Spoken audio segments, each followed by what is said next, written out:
அல்லேலூயா. தேவனுக்கு மகிமை உண்டாவதாக. இந்த நாளில் மீண்டும் ஒரு முறை உங்களோடு சேர்ந்து தேவனை மகிமைப்படுத்தும்படியாய் பரிசுத்த ஆவியானவர் நம்மோடு என்ன பேச விரும்புகிறாரோ அந்த காரியங்களை மாத்திரம் உங்களோடு பகிர்ந்து கொள்ளும்படியாய் தேவன் தந்த கிருபைக்காய் நான் தேவனுக்கு துதி செலுத்துகிறேன். அன்புக்குரிய யாவருக்கும் ரட்சகரும் ஆண்டவருமாய் இயேசுவின் நாமத்தில் என் அன்பின் நல்வாழ்த்துக்கள். அல்லேலூயா. சரி, கொஞ்சம் வேகமாக போகும். மலையாளிகள் ക്ഷമിക്കുക. മലയാളത്തിൽ സംസാരിച്ചാലേ കുറച്ച് സ്ലോവായി പോകും. വചനങ്ങളൊക്കെ എനിക്ക് തമിഴിലാണ് കാണാപ്പാടമായത്. മലയാളത്തിൽ അത്ര ദൂരം ആയില്ലല്ലോ. നിങ്ങൾക്ക് തമിഴൊക്കെ മനസ്സിലാകുമല്ലേ? ദൈവം സഹായിക്കട്ടെ. Okay okay okay God bless you. സമയം കുറച്ച് കൂടുതൽ കിട്ടിയാൽ മലയാളത്തിൽ സംസാരിക്കാം. ദൈവം അനുഗ്രഹിക്കട്ടെ. ഓക്കെ. பிலிப்பியர் 3:20-21 வசனத்தில் நம்முடைய குடியிருப்பு பரலோகத்தில் இருக்கிறது. அங்கே இருந்து நம்முடைய கர்த்தராக இருக்கிற இயேசு என்னும் ரட்சகர் வர நாம் எதிர்பார்த்து காத்து கொண்டிருக்கிறோம். அவர் தம்முடைய வல்லமையான செயலினாலே நம்முடைய தாழ்ச்சியுள்ள சரீரத்தினை அவனுடைய மகோன்னதമായ சரீரத்தை துல்லியமாயிட்டு ரூபாந்திரப்படுத்தும் என்று காணும். ஓகே. அவ ஆண்டவராகிய இயேசு கிறிஸ்து வரப்போறார். அவரை சந்திக்கணும் என்கிற ஒரு முக்கியமான விஷயம் இருக்கு. இப்போ ஒரு நிறைய அடையாளங்கள் நிறைவேறி கொண்டிருக்கிறது. ஒரு முக்கியமான அடையாளத்தை நான் சொல்லணும். அதாவது இஸ்ரேலுக்கும் அங்கே மிடில் ஈஸ்டில் பெரிய ப்ராப்ளம் நடந்துட்டு இருக்குது, உங்களுக்கு தெரியும். இப்போ இஸ்ரேலுடைய பிரைம் மினிஸ்டர் நெத்தன்யாக்கு ஒரு காரியம் சொல்லியிருக்காரு. என்ன சொல்லியிருக்காருன்னா, மேசியாவுடைய வரவை நான் எதிர்பார்க்கிறேன். எல்லாம் கையை மீறி போகுது, எங்களால் ஒன்றும் பண்ண முடியாது. மேசியா வந்து தான் சமாதானத்தையும் உண்டாக்கின அந்த ப்ராப்ளத்தை சரி பண்ண முடியும். ஆமாம், என்ன மன்னிச்சிருங்க விட்டுடுங்கிற மாதிரி இருக்கு இல்லையா? என்ன கொண்டு இவ்வளவுதான், இது மேசியாவா மட்டும்தான் முடியுங்கிற மாதிரி ஒரு காரியத்தை சொல்லியிருக்காரு. ஸோ இது ஒரு முக்கியமான காரியமாக ஒரு புதிய அடையாளமாக தெரியறதுனால அதன் அடிப்படையில் சில வார்த்தைகளை நான் சொல்லணும். சரி, அப்போ இஸ்ரவேலர்களுக்கு வந்து மேசியா என்று சொல்ல, அதாவது இஸ்ரவேலர்கள் என்ன செஞ்சாங்கன்னா, தேவனால் அழைக்கப்பட்டிருந்தாங்க, அற்புதம் பார்த்தாங்க, அங்கீகாரம் அதிகாரம் எல்லாம் பார்த்தாங்க. எல்லாம் பார்த்து அப்படி நடந்தாலும் அவங்க கர்த்தருக்கு கீழ்ப்படியல்ல, கர்த்தரை எரிச்சல் விட்டுனாங்க, விக்கிரக ஆராதனை செஞ்சாங்கன்னு சொல்லி யாத்திராகமம் 32:4 சொல்லுகிறது. அது நிமித்தமாக தீர்க்கதரிசிகளை கொண்டு எச்சரித்து அவங்க கேட்கல. அதனால அவர்கள் தேசத்தை இஸ்ரேல் ஆலயத்தை உடைச்சிட்டார். ஜனங்கள்லாம் சிதறடிக்கப்பட்டு பாபிலோனுக்கு எல்லாம் போயிட்டாங்க. அதை 52:12 நாம் படிக்கிறோம். இப்படி எல்லாம் நடந்துடுச்சு. ஸோ இஸ்ரவேலர்களுக்கு வேதத்தை கொடுத்து நியாயப்பிரமாணம் கொடுத்து தீர்க்கதரிசிகளை அனுப்பி எல்லாம் செஞ்சாலும் அவங்க கீழ்ப்படியலை. அதனால அவர்கள் சத்துருக்களின் கையிலே ஒப்பு கொடுக்க வேண்டியதாயிட்டு. இஸ்ரவேலருடைய வரலாறை நீங்கள் பார்த்தீங்கன்னா பெரும் பகுதி அவர்கள் இப்படியே சத்துருக்களின் பிடியிலே சிக்கி சின்ன பின்னமான சம்பவங்களை தான் நம்ம நிறைய பார்க்குறோம். ஆனால் தாவீது என்கிற மன்னருடைய காலத்திலே தேசம் அமைதியாக நல்ல சிறப்பாக இருந்தது என்கிற ஒரு சூழல் இருந்தது. அதனால அந்த தாவீதின் வம்சத்தில் வந்து மேசியா என்று ஒருவர் வருவார். அவர் தான் தாவீது கேட்ட ஒரு ஆட்சியை கொடுப்பாருங்கிறதான ஒரு பெரிய எக்ஸ்பெக்டேஷன் அவரிடத்துல இருந்தது. காரணம், மேசியா என்பவரை தேவன் அனுப்புவார் என்ற செய்திகள் வந்து தீர்க்கதரிசன ஆகமங்களில் இருக்கு. அதில் ஒன்றை பார்க்கலாம். தானியேல் 9:24 மீறுதலை தவிர்க்கணும், பாவங்களை தொலைக்கணும், அக்கிரமத்தை நிவர்த்தி பண்ணணும், நித்திய நீதியை வருவிக்கணும், தரிசனத்தை தீர்க்க தரிசனத்தை எல்லாம் முடிச்சு வைக்கணும், மகா பரிசுத்தம் உள்ளவரை அபிஷேகம் பண்ணணும், ஜனத்தின் மேலும் பரிசுத்த நகரத்தின் மேலும் 70 வாரங்கள் செல்லும்படி குறிக்கப்பட்டிருக்கிறது. இப்போது என்ன நீ அறிஞ்சுக்கிட்டோம் தெரியுமா? எருசலேமை திரும்ப எடுத்து கட்டுவதான கட்டளை வெளிப்படுவது முதல் பிரபுவாகிய மேசியா, வேர்டு படிச்சிருங்க, பிரபுவாகிய மேசியா வர மட்டும் 7 வாரமும் 62 வாரமும் செல்லும். அவைகளில் வீதிகளும் அலங்குகளும் மறுபடியும் கட்டப்படும். ஆனாலும் எடுக்குமான காலங்களில் எப்படி ஆகும்? அந்த 62 வாரங்களுக்கு பிறகு மேசியா சங்கரிக்கப்படுவார். அதையும் பிடிச்சிருங்க. ஆனால் தமக்காக அல்ல, நகரத்தையும் பரிசுத்த நகரத்தையும் வரப்போற பிரபுவின் ஜனங்கள் அழித்துப்படுவார்கள். அதன் முடிவு ஜலப்பிராயம் போல இருக்கும். முடிவு பரியந்த யுத்தம் நாசம் உண்டாக்கப்பட்டிருக்கிறது. 27 அவர் ஒரு வாரம் அளவு அநேகருக்கு உடன்படிக்கை உறுதிப்படுத்தி அந்த வாரம் பாதி சென்ற போது பலியையும் காணிக்கையும் ஒளிய பண்ணுவார். அதையும் பிடிச்சிருக்கேன். அருவருப்பான சட்டைகளோட பாலாக்கிறவன் வந்து இறங்குவான். நிர்ணயிக்கப்பட்டிருக்கிற நர்மூலம் பாலாக்கிறவன் மேல் தீர்மட்டும் சரியும். சரி, இந்த பாபிலோன் ராஜாவாகிய நெபுகாத்நேச்சருடைய ஸ்தானாபதி நெபுசராதான் வந்து எருசலேமை உடைச்சிட்டான். அது எரேமியா தீர்க்கதரிசி சொன்ன தீர்க்கதரிசனப்படி நடந்துட்டு. இப்போ வந்து இதன் மூலம் பிடிக்கப்பட்ட சகோதரர்கள் ஒருத்தர் தான் அந்த தானியேலு. இவர் வந்து பாபிலோன் அரண்மனையில் இருக்கிறாரு, ஜெபம் பண்றாரு. எருசலேமுக்கு நேராக முகத்தை திருப்பி ஜன்னலை திறந்து வச்சு நான் என்னைக்கு என் சொந்த தேசத்துக்கு போவேன் அப்படின்னு ரொம்ப ஆசையா, ஏன்னா அந்த எருசலேமுக்கு நேராக தான் முகத்தை வச்சு ஜெபம் பண்ணுங்கிறது, பிரார்த்தனை பண்ணுங்கிறது இஸ்ரவேலருடைய நியமம். அப்படியே அவர் செஞ்சுட்டு ஜெபம் பண்ணிட்டு இருக்கும்போது தான் கர்த்தருடைய தூதனை வந்து பல காரியங்களை வெளிப்படுத்துகிறான்.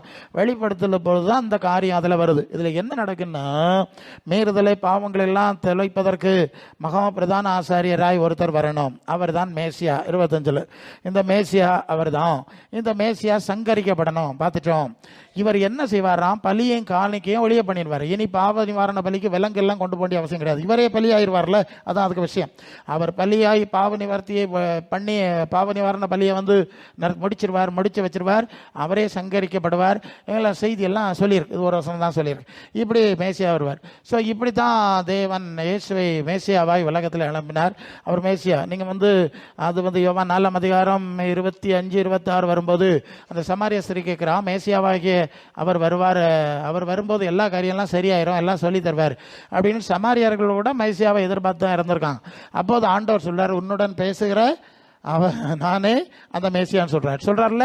சரி, யோவான் 1:41, 45 போன்ற வசனங்கள்ல வந்தீங்கன்னா மேசியாவை கண்டோம், மேசியாவை நாங்கள் கண்டோம்லாம் சொல்றாங்க. சொன்ன செய்தி எல்லாம் இங்கே இருக்குது. இப்போ என்ன புரிஞ்சுங்க, மேசியா வரணுங்கிறது உண்மைதான், அவர் என்ன செய்யணுங்கிறது சொல்லியிருக்கு.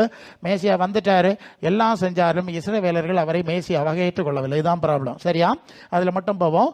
மேசியாவாக ஏற்றுக்கொள்ளலை, அவரை நிராகரிச்சிட்டாங்க. ஏன்னா பல முறை அவரை ராஜாவாக்கும்படி முயற்சி பண்ணாங்க, அவர் அதுக்கு இடம் கொடுக்காம ஓடி போயிட்டார். அதனால தாவீது மாதிரி எங்களை உலகத்தில் இருந்து ராஜாவாய் ஆட்சி செய்ய அவர் விரும்பாததுனால அவரை தவிர்த்துட்டாங்க, அவரை புறக்கணிச்சிட்டாங்க.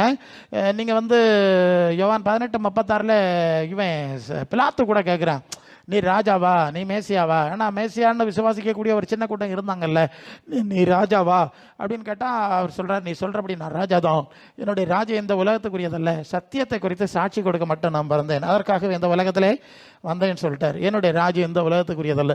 ஸோ இப்படியெல்லாம் சூழ்நிலை ஆயிடுச்சு. அவரை கொலை செய்கிறாங்க. அவன் பிலாத்து கேட்குறான், அவன் நீதிமான், எதுக்கிட்டா செய்கிறீங்க, என்னுடைய இரத்த பலிக்கு நான் பார்த்துட்டேன் இல்லை. அப்போது இவங்க சொல்கிறாங்க, என்னுடைய இரத்த பலி எங்கள் மேலும் எங்கள் பிள்ளைகள் மேலும் இருப்பதாக என்று சொல்லி அவ்விதமாக அவர்கள் இரத்த பலியை வாங்கிட்டாங்க. விளைவு என்னன்னா, கிபி 70 வந்து அந்த எருசலேம் தேவாலயம் உடைக்கப்படுது மீண்டும். அதாவது முதல்ல உடைச்சாச்சு, அப்புறம் ஒரு சின்ன ஆலயம் கட்டி வச்சிருந்தாங்க, பிலாத்து காலத்தில் இருந்தது, அதில் தான் இயேசு பிரசங்கம் பண்ணார்.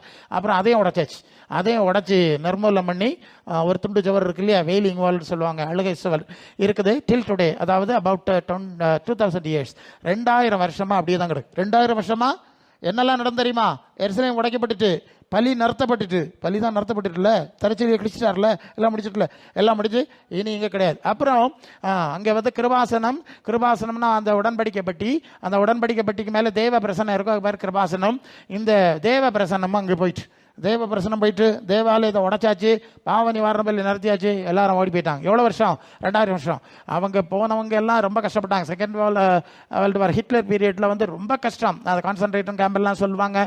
அதில் போட்டு லட்சக்கணக்கான யூதரில் படுகொலை, பயங்கரமாக படுகொலை செஞ்சு அழிச்சாங்க. எல்லாம் அழிச்சாலும் ஆண்டவர் அதை விட்டு வச்சிருக்காரு. ஏன் விட்டு வச்சிருக்காருன்னா, தெரியும் நம்மள என்ன உனக்கு தெரியணும், மேசியாவை நீங்கள் நினைக்கிற நாள் வரை, தட்ஸ் தி பாயிண்ட், என்ன தேடுற மேசியாவை நினைக்கிற நாள் வரை உங்களை முழுசாக அழிக்க மாட்டேன், அந்த சந்ததி ஒரு சைடில் ஓரத்தில் வச்சுருப்பேன்னு சொல்லி தான் இப்படியே ஓரத்தில் வச்சுட்டார். வச்சு இப்படி வந்துட்டாங்க. தேசத்தெல்லாம் ஓரளவு இப்படி இஸ்ரேல் தேசம் வந்துடுச்சு. இப்போ எல்லாம் வந்து அப்படி வந்தோம். இப்போ சமீபத்தில் ஒரு காரியம் செஞ்சாங்களாம், இஸ்ரேலி பார்லிமெண்ட்டில் ஒரு சட்டம் ஏற்றுனாங்க. என்ன சட்டம் ஏற்றுனாங்கன்னா, யாரும் இயேசுதான் மேசியான்னு இஸ்ரேல் தேசத்தில் பிரசங்கம் பண்ணக்கூடாது. எப்படியா? யாரும் இயேசுதான் ஏசியான்னு பிரசங்கம் பண்ணக்கூடாது, புதிய ஏற்பாடு கொடுக்கப்படாது, ஞானசான் கொடுக்கப்படாது, இயேசுவின் சுவிசேஷம் அறிவிக்கப்படாதுன்னு ஒரு சட்டம் போட்டாங்களாம். அதை மீறினா அது கடுமையான குற்றம் அப்படின்லாம் சட்டம் எல்லாம் போட்டு நிறைவேற்றிட்டாங்க பார்லிமெண்ட்டில். அந்த சட்டத்தை நிறைவேற்ற போக வேண்டிய நேரத்தில் தான் ஹமாஸ் அங்கேருந்து ஆயிரக்கணக்கா நம்பர்லெஸ் ஏவுகணைகளை மிசைல்ஸ் செஞ்சுருக்காங்க, அடிச்சுட்டாங்க. ஆரம்பிச்சதுக்கு இன்னும் தொடர்ந்து முடியலை. இப்போ வாதறந்து சொல்லிட்டாரு. என்ன சொல்லிட்டாரு? மேசியா வந்தாதான் காரியம் ஆகும், எங்களால் ஆகாதுன்னு திருப்பியும் சொல்லக்கூடிய ஒரு லெவலுக்கு வந்துட்டாங்க. ஸோ இப்போ என்ன பிரச்சனைன்னா, ஏற்கனவே மேசியா வந்துட்டாருங்க, அவர் வந்து செய்ய வேண்டியெல்லாம் செஞ்சுட்டாருங்க.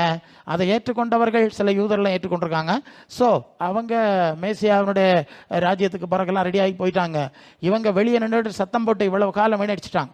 இனி மேசியா வரமாட்டார். மேசியா அது சொல்லலாம், பார்க்கலாம். ஸோ மேசியாவுக்கு பதில் ஒரு எதிர் மேசியா அல்லது ஆன்டி கிரைஸ்ட்னு சொல்லக்கூடிய ஒருவன் வருவான். அவன் சொல்லுவான், நான் தான் மேசியான்னு சொல்லிடுவான். கடைசியில் மேசியான்னு சொல்லுவான், அப்புறம் நான் தான் கடவுள்னு சொல்லுவானா, உட்காருவானா. அப்போ தான் இதுகளுக்கு ஏன்னா ரொம்ப காலம் காத்து கிடந்துட்டேன்ல, எவனோ ஒருத்தன் வந்தால் ஏற்றுக்கிடுவோம், வருஷம் ரொம்ப போயிடுச்சு அப்படின்னு ஏற்றுக்கிட்டாங்க. அப்புறம் இவன் தேவன் போல உட்காருவான்னு சொன்னோன்னு தான் இவங்களுக்கு ப்ராப்ளம் ஆயிட்டு. ஏன்னா தேவன் வானத்தில், அதாவது வானத்தில் பூமியிலோ சமுத்திரத்தில் உள்ள ஒன்றை உண்டாக்காத சேவிக்காதன்னு சொல்லிட்டார்ல. ஸோ இவன் வந்து உட்காந்துருக்கான் அப்படின்னு. அதுக்கப்புறம் தான் உணர்வு வருமா, அவங்க குத்தினவர்களை நோக்கி பார்ப்பார்களாம், அழுது புலம்புவார்களாம். நிறைய வசனங்கள்லாம் இருக்குது, நேரம் போயிடும். ஸோ மாட்டிக்கிடுவாங்க. அதுக்கப்புறம் தான் ஐயோ அப்பா இயேசு தான் மேசியா, தப்பு பண்ணிட்டோம் அப்படின்னு ஏற்றுக்கொள்வாங்க. அது கோத்திரத்துக்கு 12,000 பேர் அவங்க முத்திரை போடுறாங்க. 1,44,000 நம்பர் இருக்கு.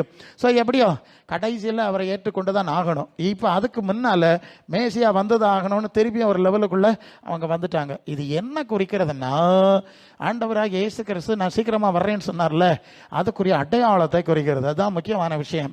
ஏன்னா யுத்தங்களின் செய்தியெல்லாம் நீங்க கேட்கணும், அதெல்லாம் நீங்க நடந்துட்டு இருக்கு. ஓகே, அது ஒரு இஷ்யூ. ஆமா, ஓடிட்டு இருக்கு. நிலநடுக்கம், கொள்ளை நோய், அது இது எல்லாம் நம்ம பார்த்துட்டு இருக்கோம். யார் இப்போ நல்லா நம்ம ஜோம் பண்றோம்ல, நம்ம ஜோம் பண்றோம், ஆண்டவரே இந்த யுத்தம் வாயணும், எல்லாம் ஜோம் பண்றோம், எல்லாரும் ஜோம் நடக்கல. ஏன் நடக்கலைன்னு சொன்னா, யூதர்களுக்கு ஒரு கட்டளை கொடுத்துருக்கு. 10 கட்டளையில ஒரு கட்டளை கொலை செய்யாதிருப்பாயாக. என்னது? கொலை செய்யப்படாதுங்க, அப்படிதான் எழுதி கொடுத்துருக்க, ஒன்றும் மாற்றம் கிடையாது. அவர் எழுதி கொடுத்தது கொலை செய்யாதிருப்பார். லேவியராகமம் 19:18 அங்கே வந்தீங்கன்னு சொன்னால், நீ பழி வாங்காமலும் நீ உன்னை சிநேகிக்கிறது போல பரனே நேசிப்பாயாகன்னு வசனம் இருக்கு, லேவியராகமத்தில் இருக்கு. நல்லா கவனிக்கணும். ஸோ இவங்க இதை எப்படி திருத்தினாங்கன்னா, சொந்த ஜாதிக்காரனை தான் கொல்லப்படாது, அடுத்த இஸ்ரேலியன் அல்லாதவனை கொல்லலாம் என்கிற மாதிரி போயிருக்காங்க.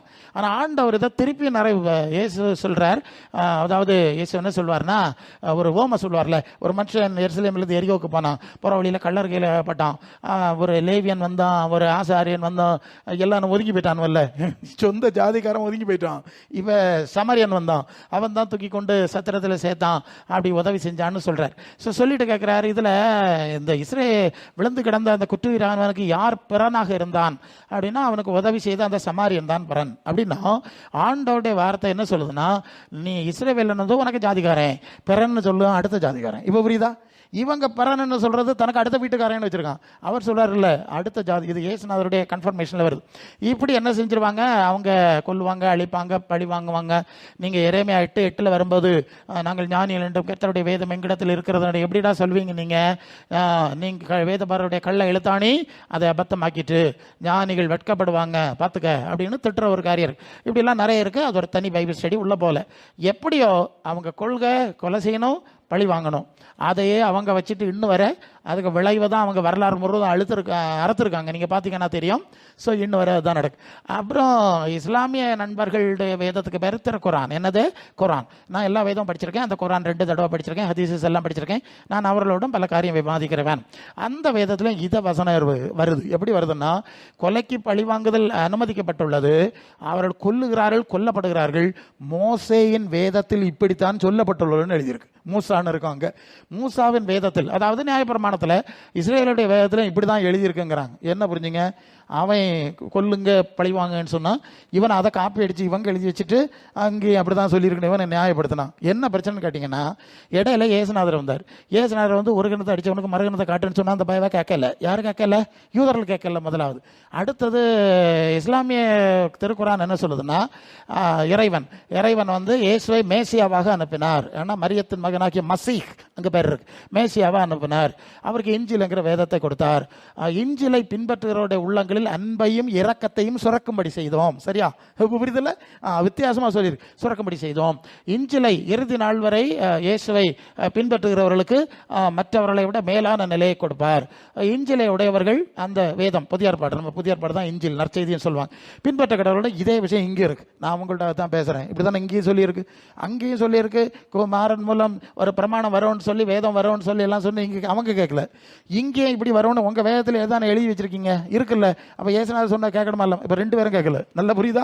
2 பேரும் ஏசுநாதரை வெளியே தள்ளிட்டு வேற காரியத்தை வச்சுட்டு அடிச்சுட்டு இருக்காங்க. இப்போ புரியுதா? ஏசு இல்லாத இடத்துல சமாதானம் கிடையாது. இப்போ புரியுதா? அப்போ என்ன புரியுவீங்க? எருசலேமின் சமாதானத்துக்காக வேண்டிக் கொள்ளுங்கள்லாம் ஜோம் பண்ணுறாங்க. அது நடக்காத காரியம். அது நடக்கணும்னா அவங்க மேசியாவா இயேசுவை ஏற்றுக்கொள்ளணும். That's the only way. நான் இப்படி தான் சொல்லுவேன். எதுக்கு நீ அங்கே ஜோம் பண்ண போற? அவன் தான் இயேசுவை கொள்றான், அப்போ சிலர் கொள்றான், எல்லாம் செஞ்சிருக்கான். அப்புறம் அப்புறம் இவ்வளோ ஆனப்புறம் இயேசுவை ஏற்றுக்கொள்ள மாட்டேங்கிறான், இப்படி சட்டத்தை இவனுக்கு எதுக்கு நீ ஜெபம் பண்ண போற? முடியாது. அது எருசலேம் கட்டணம். நெவர், நீ எருசலேம் கட்ட முடியாது. எருசலேமை கட்டினா திருப்பியும் ஆடு மாடு தான் கொண்டு போகணும், இயேசுவின் ரத்தம் போயிடும் உனக்கு. சரியா? எருசலேமை கட்டியாச்சுன்னா பரிசுத்த ஸ்தலம் வைக்கணும், தேவ பிரசன்னம் அங்கே வரணும், பிறகு உனக்குள்ள இருக்க ஆவி போயிடும். எப்படிங்க? அது 1 கொரிந்தியர் 3:16, நீங்கள் தேவனுடைய ஆலயம், தேவனுடைய ஆவி உங்களில் இருக்கிறது அறியாது இருக்கிறீர்களா? நீங்களே அந்த ஆலயம்னு சொல்லியிருக்கல, நீ உனக்கு ஆலயத்தை இழக்க வேண்டியிருக்கும். எருசலேம் ஆலயம் கட்ட நீ போக முடியாது, அவன் விவரம் கட்டு போயிட்டு இருக்கான். புரியுதா நான் சொல்றது? ஆலயம் கட்டுறா, பாவ நிவாரண பலி இழக்க வேண்டியிருக்கும், உனக்குள்ள இருக்க பரிசுத்தாவி இழக்க வேண்டியிருக்கும், சிக்கல் ஆயிரம். தேவன் அனுமதிக்க மாட்டார், அவர் டெர்மினேட் பண்ணாதான் முடிச்சு வச்சு நீ எப்படி மாற்ற போற? அவர் சொல்றாருல, புதிய எருசலேம் வெளிப்படுத்தல் 21:2, புதிய எருசலேம் ஆகிய பட்டணம் வானத்திலிருந்து இறங்கி வருகிறதை கண்டேன். அப்ப ஆண்டவராகிய இயேசு புதிய எருசலேம் என்கிற பட்டணத்தை நமக்காக ஆயத்தம் பண்ணி கொண்டிருக்கிறார். சரியா? அப்ப புதிய எருசலேம் வரும்போது அது வெளிப்படுத்தல் 22:3, இனி ஒரு சாபம் இல்லாது ஆட்டுக்குட்டியானவர் அங்கே சிங்காசனம் போட்டிருப்பார். சரிதானே? அவர் இந்த எருசலேமை விட்டாச்சு, புதிய எருசலேம் உண்டாக்குறேன், அங்கே இருப்பேன், எல்லாரும் வாங்கன்னா ஒரு கூட்டத்தார் சொல்கிறாங்க, எங்களுக்கு புதிய எருசலேம் ஒன்றும் வேண்டாம், நாங்கள் பழைய எருசலேமே கட்டுவோம். எப்போ வைத்தியகாரத்தனா? புரியுதா உங்களுக்கு? புரிய வைக்கணும் இல்லை, லைஃப் செய்துக்கு பின்னால் வாங்க. ஓகே, இவங்க அடிச்சுட்டே கிடப்பாங்க. இதுக்குள்ளே என்ன நடந்ததுன்னா, நமக்கு ஒன்று தெரியுது, ஆண்டவராகிய இயேசு வர போகிறார். என்ன செய்தோம்? ஆண்டவராகிய இயேசு வர போகிறார், எல்லாம் அடையாளம் எல்லாம் சரியாயிடுச்சு. ஏன்னா அந்த கிறிஸ்து வரணும் இல்லை, அவன் வரணும்னா அதுக்கு வழி உண்டாகணும். பக்கத்தில் வந்திருக்கோம், ரொம்ப வெரி நியரில் வந்திருக்கோங்கிறத நாம் உணர வேண்டும் என்கிறது தான் இந்த அடிப்படையை நான் உங்களுக்கு சொன்னேன். நல்ல இல்லையா? சரி, இப்போ என்ன நடக்கணும்னு பார்த்துருவோம். இப்போ நீங்கள் வெளிப்படுத்தல் 12:7 வந்தா, வானத்திலே யுத்தம் உண்டாயிற்று, மிகாவேலும் அவனை சேர்ந்த தூதர்களும் யுத்தம் பண்ணி பிசாசோடு யுத்தம் பண்ணாங்க. நீங்க என்ன புரியணும்னா, இப்ப வானமண்டலத்தில், அதாவது எபேசியர் 6:12, வான மண்டலங்களில் உள்ள பொல்லாத ஆவிகளின் சேனைகளோடு நமக்கு போராட்டம் உண்டு. இப்ப வானமண்டலத்தில் யார் இருக்கா? பிசாசின் சேனை இருக்குது. இப்ப என்ன ஆச்சுன்னா, பரலோகத்திலிருந்து மத்திய ஆகாயத்துக்கு இயேசு தன்னுடைய தூதர்களோடு இறங்கி வர்றாருங்க.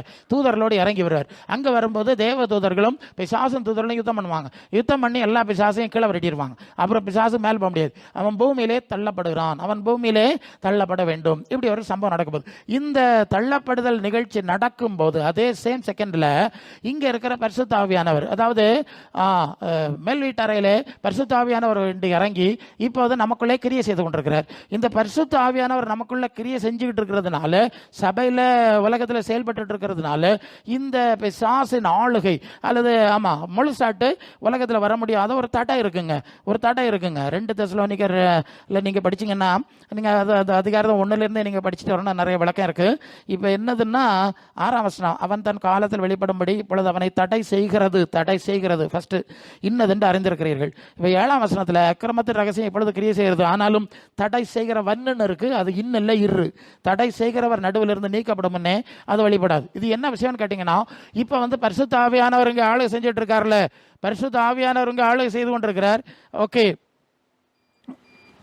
ஓகே ஓகே பரிசுத்த ஆவியானவர் இங்க ஆளு செஞ்சுட்டு இருக்கனால இப்ப என்ன ஆச்சுன்னா, சாத்தானுக்கு செயல்பட முடியாம போச்சு. ஓகே, சாத்தானுடைய ஆவிக்கும் செயல்பட முடியாத ஒரு பிரச்சனையான சூழ்நிலை இருந்து கொண்டிருக்கிறது. ஏன்? இங்க பரிசுத்த ஆவியானவருடைய ஒரு செயல் இருக்க, ஒரு அளவு தான் செயல்பட முடியுது, ஃபுல்லா டாமினேட் பண்ண முடியல, ஆளுகை செய்ய முடியல. இப்போ என்ன ஆச்சுன்னா, பரிசுத்த ஆவியானவர் தனக்கு வேலையை முடித்து விட்டு திரும்பி பரலோகத்துக்கு போனோம். புரியுதா நான் சொல்றது?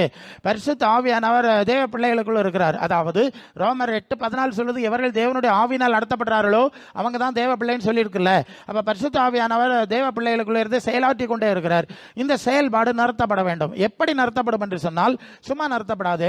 இந்த பரிசுத்த ஆவியினால் நடத்தப்படுகிற தேவ பிள்ளைகளை இந்த உலகத்திலிருந்து மேலே எடுத்து கொண்டு போய் இந்த ஆவியானவரும் போயிடுவார். இப்ப புரியுது இல்லையா?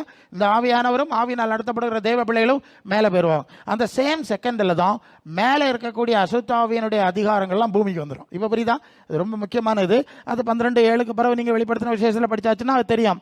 அதனால தான் நீங்கள் அது 12 வரும்போது, பரலோகங்களே அவைகளில் வீட்டிருக்கிறவர்களே சந்தோஷப்பட்டு இருக்கிறவர்களே சந்தோஷப்பட்டு கருகிறவங்க, பூமியிலும் சமுத்திரத்தில் இருக்கிறவங்களே உங்களுக்கு என்ன உண்டாகும்? ஆபத்து வரும் என்று சொல்ல கேட்டேன். அது 12 தான். 12 சரி, ஆபத்து வரும். ஏன்னா பிசாசு அதிக கோபம் கொண்டு உங்களிடத்தில் இறங்கி வருகிற அப்படினால் அதிக ஆபத்து வரும்னு சொல்ல கேட்டேன். இப்ப 2 பக்கம் மக்கள் இருக்கிறாங்க. ஒரு கூட்டத்தார் மேலே போயிட்டாங்க, அவங்கள ஒன்றும் பண்ண முடியாது. இன்னொரு கூட்டத்தார் கைவிடப்பட்டவங்க. புரியுதில்ல? அதுதான். ஸோ இங்கே மாட்டிக்கிடுவாங்க. ஸோ இவங்களுக்கு மேலே தான் அடுத்த அந்த கிறிஸ்தனுடைய ஆளுகள் அப்புறம் தான் வருது. ஆளுங்கட்டி பிசாசு, அவன் அந்த கிறிஸ்து கள்ளத்தீர்க்கதரிசி அவன் உட்கார்ந்து தேவன் போல் உட்கார, இவங்க அதுக்கப்புறம் தான் கண்டுபிடிப்பாங்க, எப்பா ஏமாந்துட்டோம் அப்படின்னு பிறகு தான் கண்டுபிடிப்பாங்க. அடுத்ததான் குத்தினவரை நோக்கி பார்ப்பார்கள் என்ற வசனத்தின்படி இயேசுவை நோக்கி பார்க்க போகிறார்கள். அல்ல இல்லையா? சரி நம்ம அங்கே வேண்டாம், நமக்கு அதுக்கு அந்த விளக்கத்தில் போகிறோம் இல்லையா, நமக்கு முன்ன தப்பி போகிறவங்கள வழியை பார்க்காண்டாமா. சரி, இப்போ என்ன செய்யணும், ஆண்டவர் வரும்போது நம்ம போயிடணும். அதுதான் இப்போ நம்ம வசனம். வரலோகத்துக்கு போனோம், அந்த அக்கிரமத்தெல்லாம் சிக்கப்படாது, அது அவனும் பார்த்துக்கிடுவான், இப்போ அடிச்சுட்டு கிடக்கவே புறம் பார்ப்பான், என்ன பண்ணுறது, நமக்கு வேண்டாம். நமக்கு தான் மேசியாவை ஏற்றுக்கொண்டாச்சுல்ல, தேவகுமாரனை ஏற்றுக்கொண்டாச்சுல்ல, அடிச்சு வீட்டில் வந்தாச்சுல்ல, அவர் ஆவியை தந்தாச்சுல்ல, தேவ பிள்ளைய மாற்றியாச்சுல்ல, அப்புறம் நமக்கு என்ன, ஆவியானவர் போகிற வேலை அவருக்கு கூட போயிட வேண்டியதுதான். சரி, போறக்கு என்ன செய்யணும்னா நம்முடைய குடியிருப்பு பரலோகத்தில் இருக்கணும். அதாவது கொலோசியர் 3:1-2 கிறிஸ்து தேவனுடைய வலது பாரசத்துக்கு மேலானவளை தேடுங்கள், பூமிக்குரியவளை அல்ல மேலானவளை தேடுங்கள். மற்ற 6:20-21 உங்கள் பொக்கிஷம் எங்க இருக்கோ அங்கதான் இருதயம் இருக்கும், பரலோகத்தில் பொக்கிஷத்தை சேர்த்து வைக்கணும் சொன்னார்ல. அப்ப மனசை பரலோகத்தில் வைக்கணுமா, சரிதானங்களா என்ன சொல்றது. இது பூமியின் உயர்ந்த ஸ்தானத்துக்கு ஏறுற காலம் இல்லை, பூமியை விட்டுட்டு ஓட போற காலம். சரியா, ஆமா ஓடுறாங்கல்ல ஜனங்க, எல்லாரும் ஓடுறாங்க. ஆமா, ரெஃப்யூஜிஸ் ஓடுற மாதிரி எல்லா ஜனங்களும் ஓடுறாங்க, ஒன்றும் பிரச்சனை இல்லை. ஓகே, எல்லாரும் ஓடுறாங்க, எல்லாரும். ஆமாம், இஸ்ரேலியர்ஸ் ஓடுறாங்கல்ல, குரூப் குரூப்பாக ஓடுறாங்க, நான் பார்த்தேன், எல்லாம் ஓட்டம். ஆமாம், ஓடிட்டே இருக்கிறாங்க. இது மாதிரி நாம் ஓட வேண்டிய ஒரு காலகட்டத்திலே வந்திருக்கிறோம். எதை விட்டுட்டு, இந்த பூமியை விட்டுட்டு ஓடி போகணுமா, இந்த சரீரத்தை விட்டுட்டு ஓடி போகணுமா? சரிதான், நான் சொல்ல புரியுதாங்க உங்களுக்கு?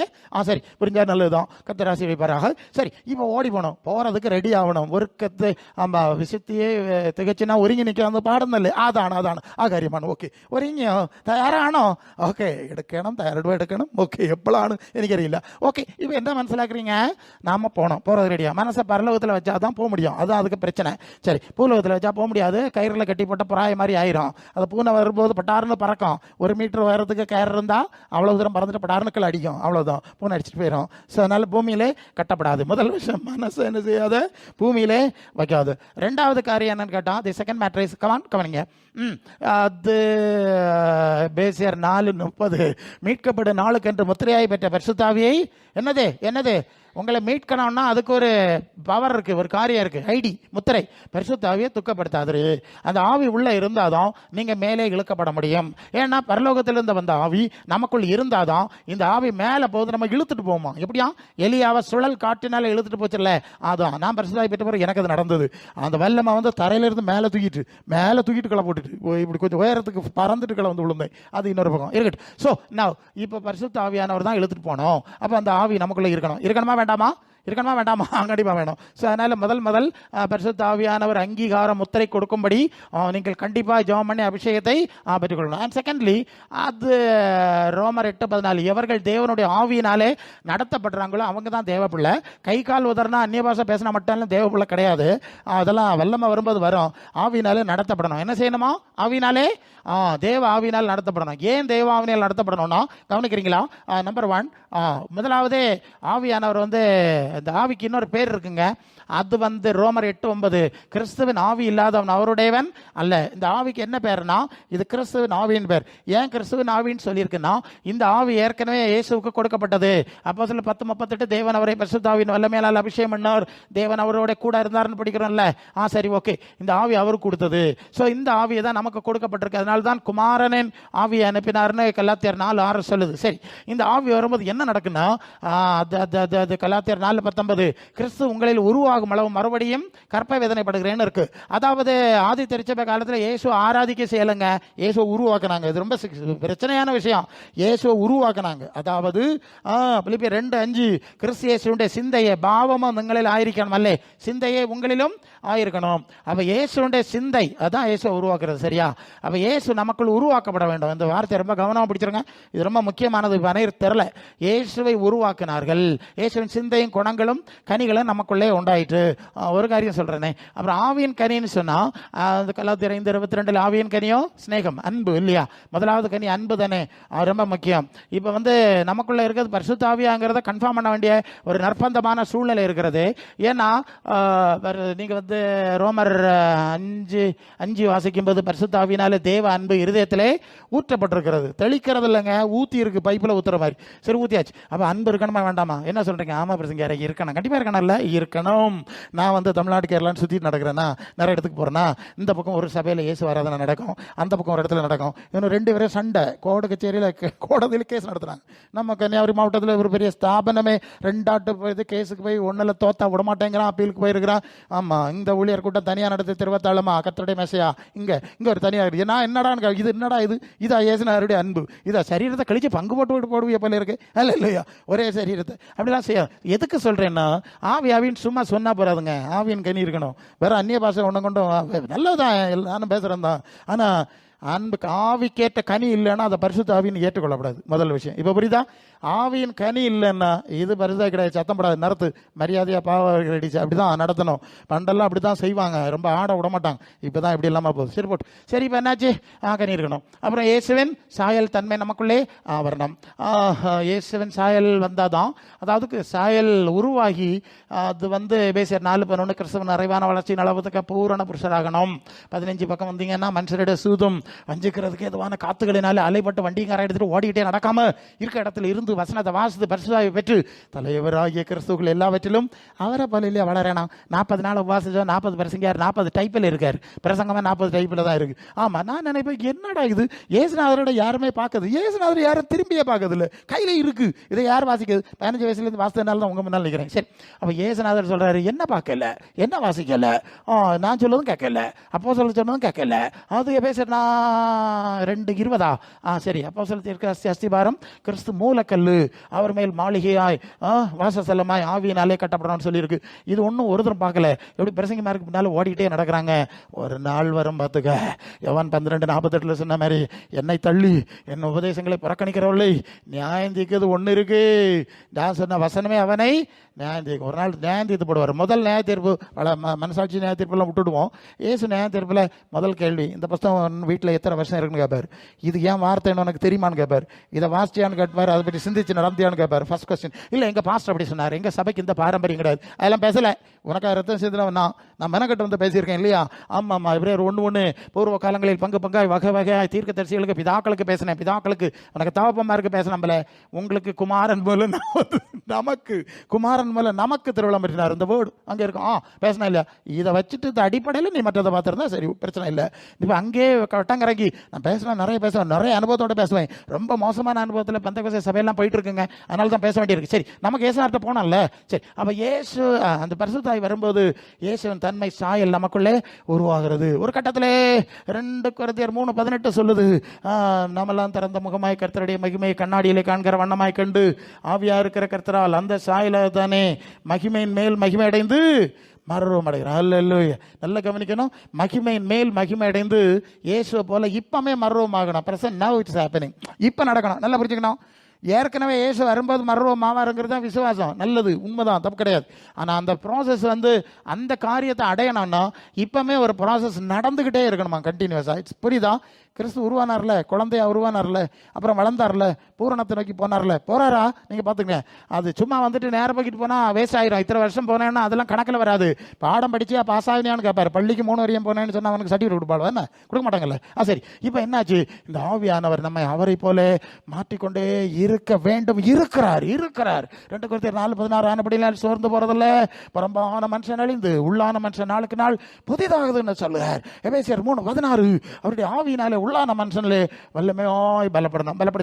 பலப்படுதில்ல கனி குணம் எல்லாம் மாறிச்சா? இது ரொம்ப மனசில் வச்சுக்கணும் ஒரு காரியம், சரியா? இது இருந்தால் தான் அவர் வரும்போது ஒரு செகண்ட்ல அந்த ஃபைனல் ஸ்டேஜ், ஓகே, இந்த ஃபைனல் ஸ்டேஜ் நடக்க முடியும்.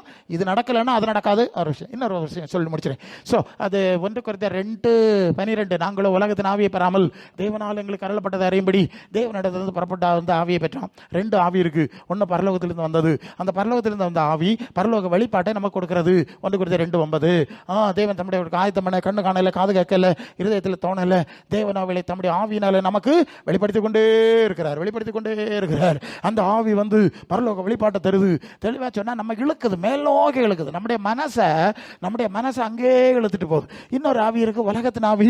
அந்த ஆவியில் எப்படிப்பட்டா அது மறுபக்கம் இழுத்துட்டு போகுது. ஒரு நண்பர் சொன்னார், ஐயா 5 மணிக்கு நான் ஆஃபீஸ் விட்டு வெளியே வருவேன், ஒரு சக்தி என்ன டாஸ்மாக் கடைக்கு இழுத்துட்டு போகுது. பத்தியெல்லாம் அந்த ஆவி டாஸ்மாக் கடைக்கு இழுத்துட்டு போகுது. ஆமா, உலகத்தின் ஆவி உலகத்துக்கு நேரம் இழுத்துட்டு போகுது. பரலோகத்தின் ஆவி ஆவி நேர தலைகளை இங்கே வா அங்கே எங்கே போகிற செவியை பிடிச்சி திருக்கி இங்கே வா இப்படி போ ஒன்று திருப்பிட்டு போகுது. சரிதான், உங்கள் ஆவி எங்கோடி இழுத்துட்டு போகுது. அப்போ அதுலேருந்து நீங்கள் கன்ஃபார்ம் பண்ண உங்களுக்குள்ளே இருக்க ஆவி பரிசுத்த ஆவிதானா, பரிசுத்த ஆவிதானா, இயேசுக்குள்ளே இருந்த ஆவிதானா, அதுதானா நடக்குது, வருகைக்கு போனான்னு நீங்கள் கன்ஃபார்ம் பண்ணணும். அப்படி இல்லாமல் விசுவாசிக்கிறேன்னா விசுவாசம் எல்லாரும் விசுவாசிட்டு போகலாம், அப்படிலாம் போக முடியாது. அதுக்கு ஒரு ப்ராசஸ் வச்சிருக்கு. ஸோ இந்த நாட்கள் சபைன்னு சொல்கிறது இது ஒருக்கத்தின்ற காலம் அல்ல இல்லையா. நமக்கு வேற ஒன்றா அது பிரசங்க யாரோ உலகத்தில் 1000 காரியம் இருக்கு. மற்ற 6:31 முதல்ல தேவனுடைய ராஜ்யத்தையும் அவருடைய நீதியையும் நீ தேடு, மிச்சம் எல்லாத்தையும் நான் பார்த்துக்கிட்டேன். இதுக்கு கிடந்து ஓடாத, நீ அங்கே ஓடு, பரலோகத்துக்கு ஓடு, நித்தியத்துக்கு ஓடு, மகிமைக்கு ஓடு, மேன்மைக்கு ஓடு, இதெல்லாம் நான் பார்த்துக்கிட்டேன். இப்போ பூமிக்குரிய காரியத்தில் அடங்கி கிடக்கிறனால இப்போ 2 இல்லாமல் ஆச்சு. அதாக்கும் பிரச்சனை. அது பிரசங்க மாதிரி விஷயம் தெரியல. நாங்கள் சொல்லிக் கொடுப்பாட்டே இது 2 இல்லாமல் கிடக்கிற லட்சணம் இதாக்கும். நீ அதிலே போயிருந்தா இதெல்லாம் பார்த்துருப்பாரா இருக்கும், விட்டுட்டாங்க. சரி, இப்போ என்ன பிரிச்சோம்? நம்முடைய குடியிருப்பு எங்கே இருக்கணும்? பரலோகத்தில் இருக்கணும், பூமியில் கிடையாது. இல்லைன்னு தெரியும் இல்லையா? எத்தனை இரும்பு வச்சு கட்டினாலும் போட்டுட்டு இல்லையா போடு அப்போ சண்டை பிடிச்சானுவேன், தவப்பு மாதிரி இழுத்து வெளியே போட்டுட்டு சண்டை வச்சானுவேன், கேஸ் நடத்தானுவேன். சரி வேண்டாம். அப்போது இதெல்லாம் நிலையற்றது. நிலையானது நமக்கு ஒரு ராஜ்யத்தை உண்டாக்கி கொண்டிருக்கிறார். அப்போது சரீரம் மறுரூபமாகணும், இயேசு போல மாறணும், அங்கே போகணும். அப்புறம் நிலையான நகரம் நமக்கு இங்கே இல்லை. 13-14 அது விரையரா வரப்போகிறதே நாடி தேடுறோம்.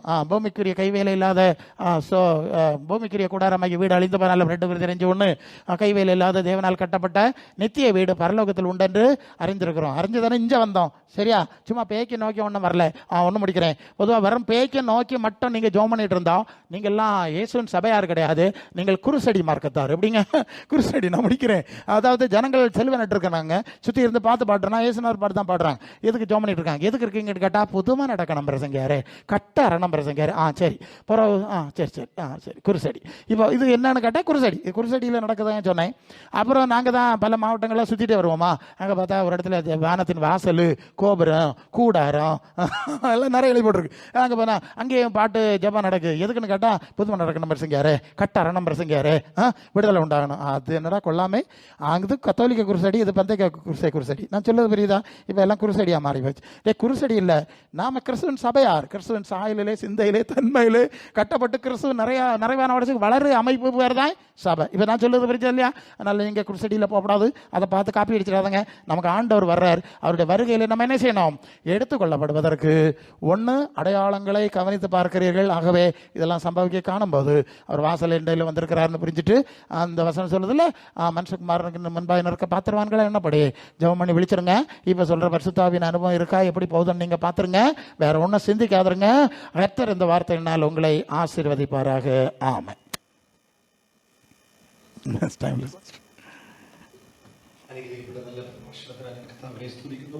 പ്രവൃത്തി 12-ാമത്തെ വാക്യം ലാസ്റ്റ് വാക്യമാണ് നമ്മൾ ചിന്തിക്കാൻ ആധാരമായി എടുത്ത് ആ ലാസ്റ്റ് പോർഷനിലേക്ക്